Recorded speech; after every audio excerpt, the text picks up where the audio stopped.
How did the Beatles, band described as a four-headed monster by Mick Jagger, go from chart-orientated pop to songs about loneliness, death and mind-altering pharmaceuticals? Let's find out, shall we?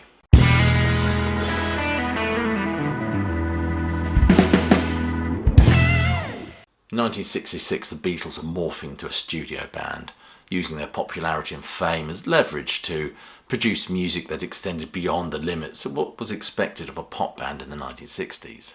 This is what the poet Baudelaire would call a cultural shudder, when the Beatles were establishing pop music as art, rather than just doling out these vapid jingles for children. The Beatles began to craft dense, ambitious, experimental works. Revolver took 300 hours of studio time to create just 35 minutes of music, which was an astronomical amount of time.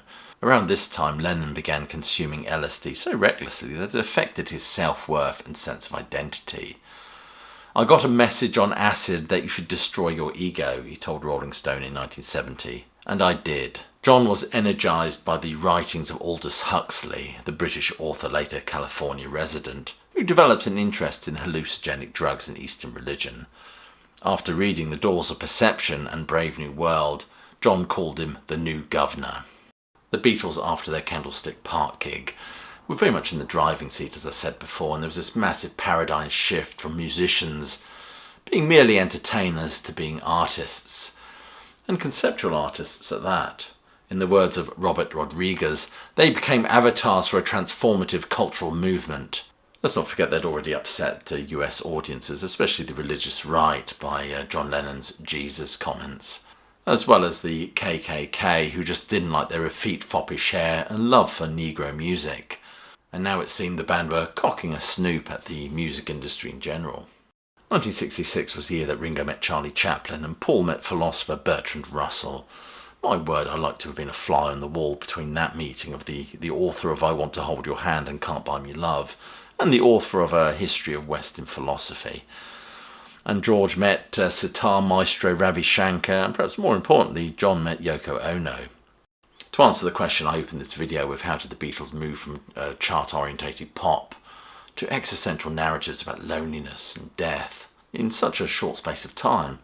And the answer is, of course, the influences they were imbibing and their context that were profoundly affecting them as they were affecting it.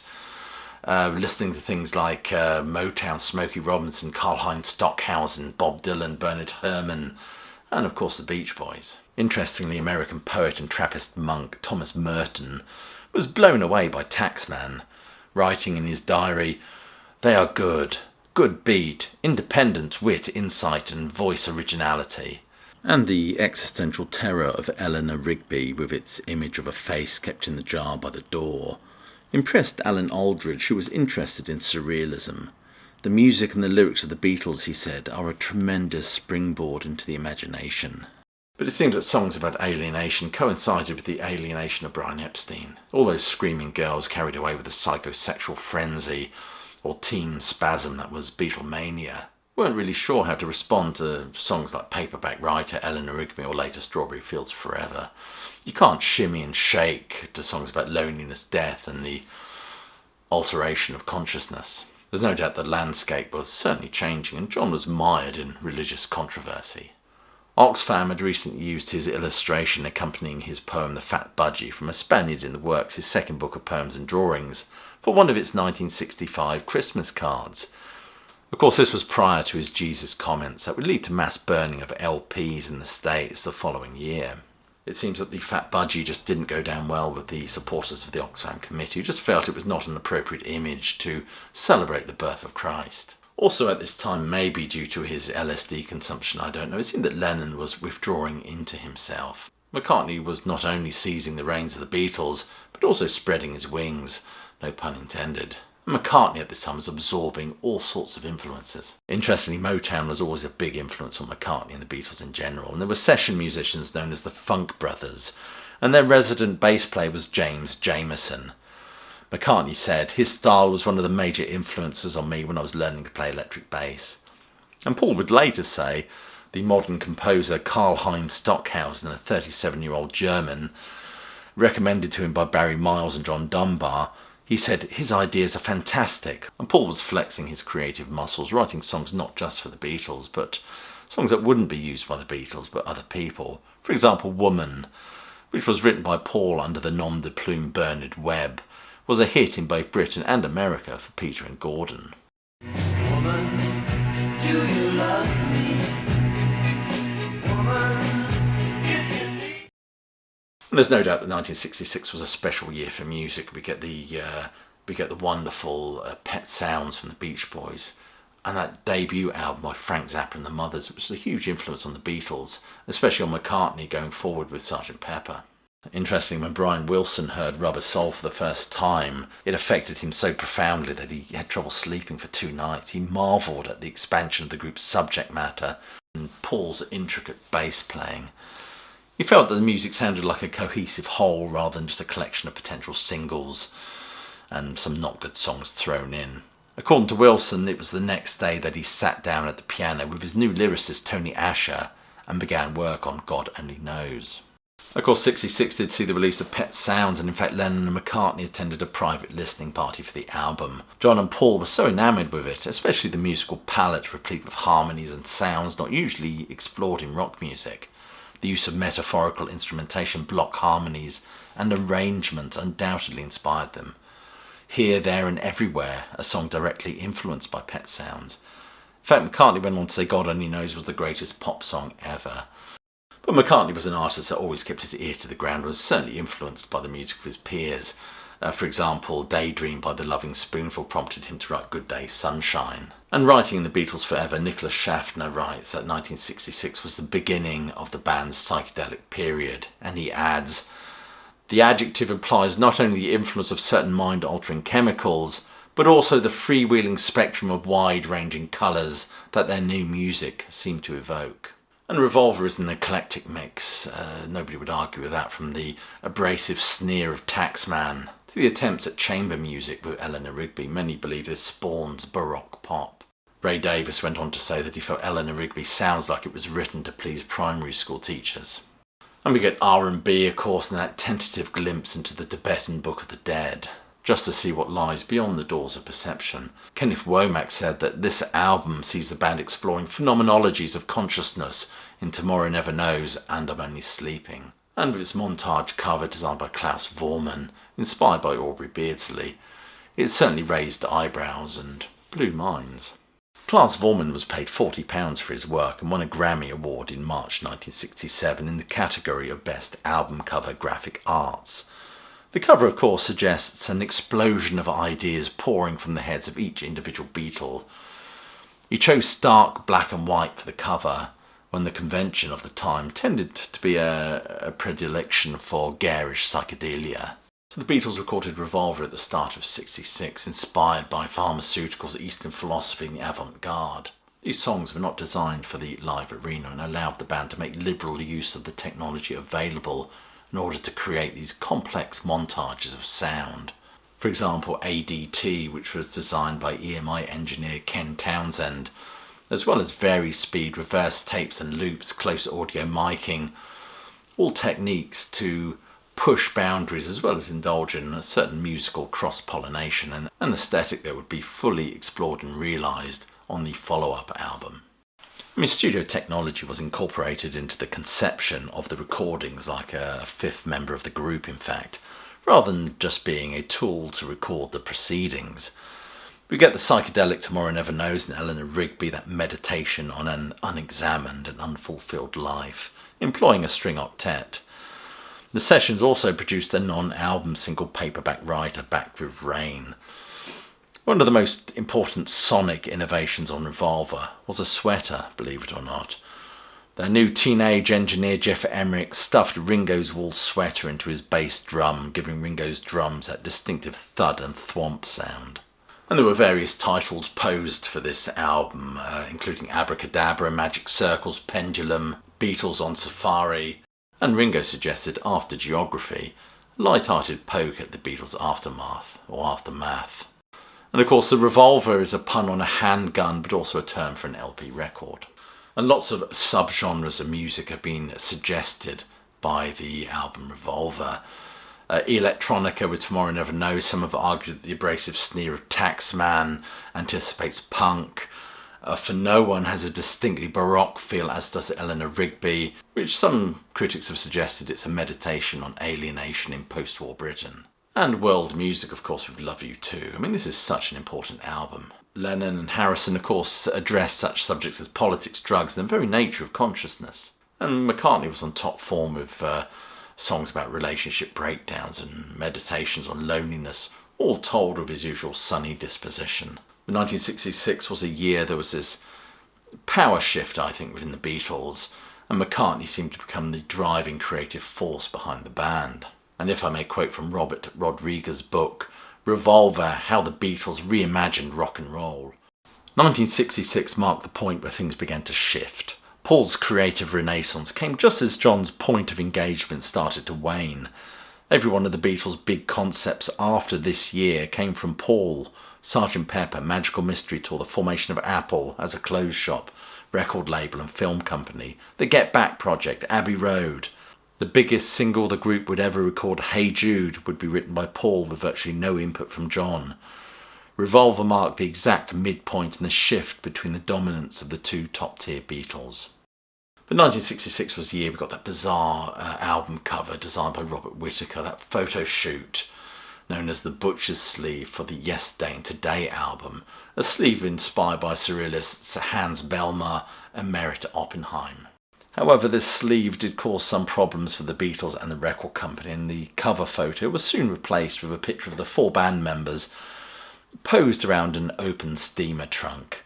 This image was taken by Whittaker at Epstein's Nemes office near Carnaby Street. There's no doubt the Beatles' palette was broadening, as they were all bringing a wide range of influences to the table. McCartney drew inspiration from the intellectual stimulation experience among London's art scene, particularly in the thriving avant-garde community. And regarding pharmaceuticals, of course it was interesting if you look at the Beatles and Dylan's approach to whereas the Beatles were kind of interested in the mystical potential of these substances, Dylan tended to write about paranoia and the stranglehold on the mind, or the ecstasy of getting stoned, as in Rainy Days Woman numbers 12 and 35.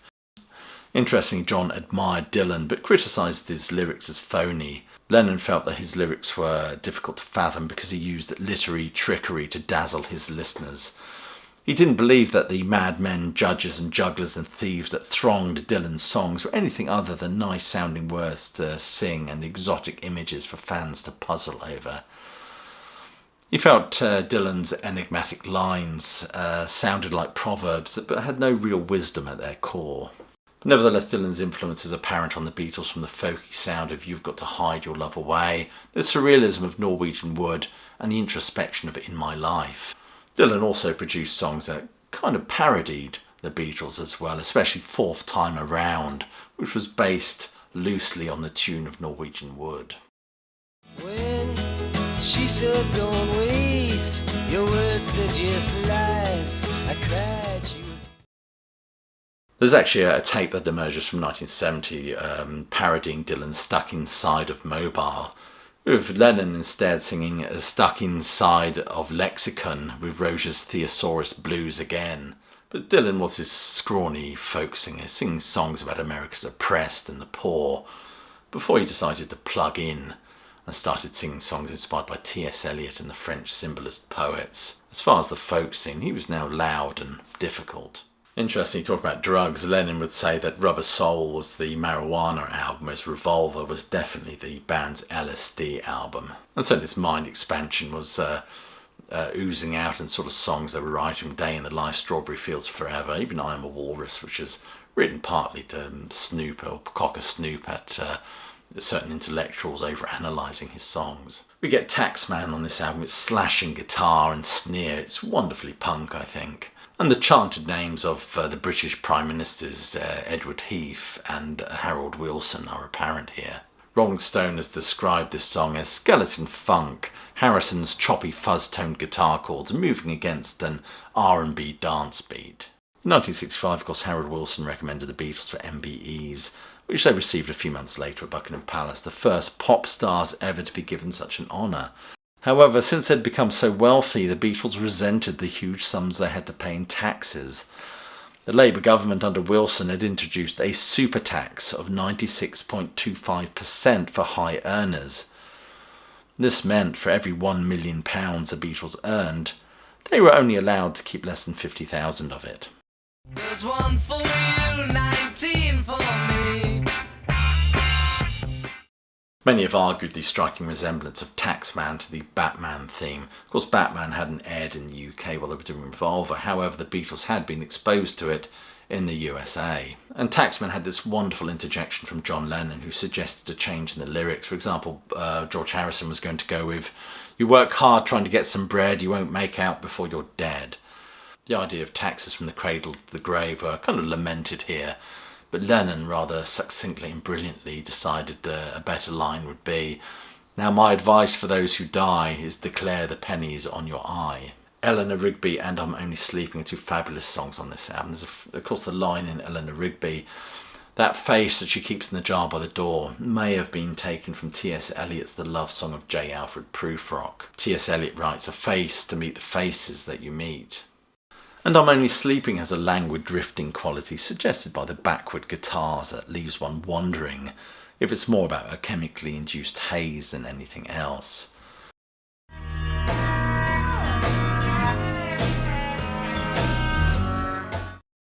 I think it's about the joys of staying in bed. The original title was I'm Sleeping. The original opening line was try to sleep again, got to get to sleep. The bed is a valued refuge for contemplation, you could argue. The sentiment prefigures, of course, watching the wheels some years later. And of course, Maureen Cleave said in the Evening Standard that Lennon was the laziest person in England. Interestingly, Ray Davies said this was the best song on the album. It certainly has a very languid, laconic Kinks swing to it. Love You Too. Interestingly, the author Peter Lavazzoli recognises this song as the first conscious attempt in pop to emulate a non-Western form of music in structure and instrumentation. You get George on acoustic guitar, Ringo on tambourine, of course Paul providing harmonies. This was another song partly inspired by George Harrison's experimentation with LSD. The lyrics express the singer's need for sexual gratification. The writer Kenneth Womack said, "It serves as a rallying call to accept our inner hedonism and release our worldly inhibitions." This song was written with a sitar in mind, whereas Norwegian Wood, the sitar was added as an afterthought. The working title for this song was Granny Smith. Here, There and Everywhere was a song inspired by Paul's relationship with Jane Asher. This song has been lauded by both John and Paul. Paul went on to re-record this much later for Give My Regards to Broad Street. Structurally, the song is built around the three adverbs of the title, Here, There and Everywhere. Apparently had the ethereal voice of Marianne Faithfull in mind. This was one of the songs influenced by the shimmering beauty of Pet Sounds, undoubtedly, I think. The Beatles' road manager Mal Evans claims that he actually came up with the final line of the song. Yellow Submarine was apparently inspired by a daydream, but it was also Paul's interest in children's literature and songs. He loved the childlike simplicity of the line, "We all live in a yellow submarine." Also, it evokes kind of a sense of togetherness. Short words and phrases are used as he wanted it to be able to be sung by children, something of a storybook quality, with a dash of psychedelia for good measure. The song is not too rangy, of course, ideal for Ringo's voice, which lends an everyman feel to it. Donovan helped complete the song by offering up the line, "Sky of blue, sea of green." Early versions had a spoken introduction from Ringo. Interestingly, Robert Rodriguez points out that the barbiturate Nembutal was actually contained in yellow capsules, leading some folks to conclude that the song was promoting a downer, which I just don't believe, to be honest with you. And the water sound that certainly colours this number was actually due to John blowing air through some straws into a bucket of water, while George sloshed about in a metal bathtub. Apparently, according to Jeff Emmerich, John wanted to actually record his voice underwater, and they went to a lot of trouble trying to make this happen, even submerging a microphone waterproofed with a condom, but the results were just unusable. She Said, originally titled He Said, it contained the lyric, "I said, who put all that crap in your head? I know what it's like to be mad, and it's making me feel like my trousers are torn." The song was actually inspired by Leonard Bernstein, and many see this as an early example of acid rock. Lennon even went on to describe it as the acidy song. Apparently it was inspired by an acid trip, I think, with Peter Fonda. It was the last track recorded for the album, and the guitars are wonderfully psychedelic and jangly. And I have to wonder if there's an influence of the Byrds here. Good Day Sunshine, written and composed by Paul McCartney, heavily influenced by that Tamala beat. And the primary influence was the Loving Spoonful's Daydream, but this song has a vaudeville quality to it, with its ragtime piano solo. Richie Uttenberger says this song represents the first stage of spring after you've fallen in love, with the ending cascade of voices is like the sun peeping through the trees. And Your Bird Can Sing. Harrison and McCartney played a dual lead guitar parts on this. I love the dizzying guitar frills in this one. I read somewhere that the bird in this song is Marianne Faithfull. Another source suggests that the song was directed at Frank Sinatra after Lennon had read in an article in Esquire magazine in which Sinatra was lauded as the fully emancipated male, the man who can have anything he wants. The journalist Gay Talese mentioned Sinatra's propensity for the use of the word bird as a synonym for his cock. Author Jonathan Gould would, in his cultural history of the Beatles, states that And Your Bird Can Sing was a slam at Sinatra. Let's not forget Sinatra just beat out the Beatles at the Grammys in 2 categories, Album of the Year and Male Vocal of the Year. The song has been described as a horror and a throwaway number by Lennon. The song has also been seen as a bit of an attack on McCartney, as Lennon was feeling a bit phased with McCartney's insatiable appetite for all things avant-garde. McCartney complained that he just doesn't have the time to listen to everything that's out there, which is why Lennon sings Tell Me, Have You Heard Every Sound There Is in this number. For No One was actually written in Switzerland. It seems to be about a series of flashbacks coming to the realisation that love has failed. Originally titled Why Did It Die, according to Rodrigo's book, it was conceived whilst in the lavatory, where the inspiration came from the descending bass line. Well, we can only hazard a guess there, can't we? What's interesting about this is it shows Paul experimenting with perspective, using the second-person narrative mode in order to create distance between him and the actions and emotions described. Dr. Robert was a song dedicated to Dr. Robert Freeman, also known as the Great White Father. He was a speed doctor who would prescribe all manner of pharmaceuticals. He used to prescribe to Thelonious Monk and Charlie Parker. John may also have known Donovan's affectionate song about a drug dealer, Candyman. That might have also been an influence. Candyman, he's been and gone. My Candyman. Got to Get You Into My Life is a bold and brassy slab of American R&B. Lennon believes it was a song about LSD, but McCartney said it was actually a song about pot. I'm not sure I believe McCartney here, though, to be honest with you. In fact, one critic has said that Got to Get You Into My Life is Paul's pay into LSD, written after his experiences with Tara Brown and Viv Prince. And the title itself might have been derived from Solomon Burke's #1 R&B hit from 1965, Got to Get You Off My Mind. Got to get you off of my mind. I know it's just which had been produced by Jerry Wexler and released on Atlantic. 5 horn players were used on this, some of them actually recruited from Georgie Fame's The Blue Flames. In terms of it being a song about LSD, it's certainly couched in drug use, lyrics referencing to taking a ride, seeing another kind of mind, not knowing what he would find there. It's more consistent with the language of psychedelic exploration. I Want to Tell You was a song written by George Harrison, which explored his frustrations and not being able to articulate his thoughts. And then we get the wonderful Tomorrow Never Knows, that song based on the Tibetan Book of the Dead. The actual translation is liberation through hearing during the intermediate state. It was a sacred text used to calm the dying. And of course in Leary's case it was very much about the death of the ego. This song is a full-on attempt to create that immersive experience of an LSD trip. Let's not forget this song was originally called Mark 1 and then it was called The Void before it became Tomorrow Never Knows. Interesting, this song attempts to recreate a monochromatic drone. Lennon told Martin that he wanted his voice to sound like the Dalai Lama chanting from a hilltop. Martin decided Lennon wanted the effect of distance rather than just reverb. Of the loops, there was a sped-up recording of Paul's own laughter, resembling the sound of seagulls.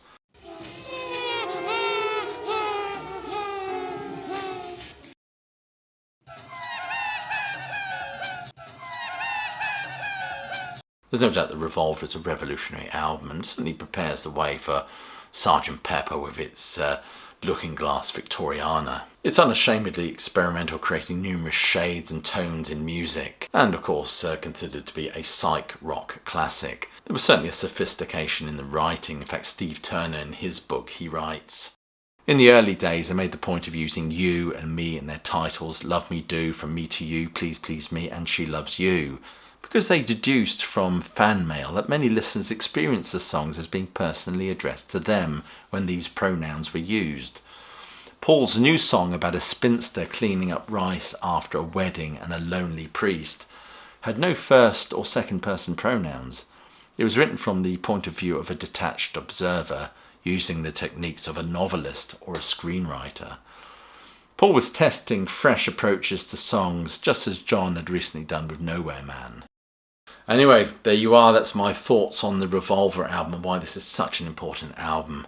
If you've enjoyed this video, please do share it. Do click like, subscribe, and check that notification bell so you don't miss a thing.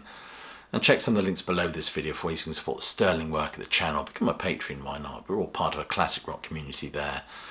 I'll leave you with my closing salvo, which is hope you're well, staying safe, and of course that you keep listening.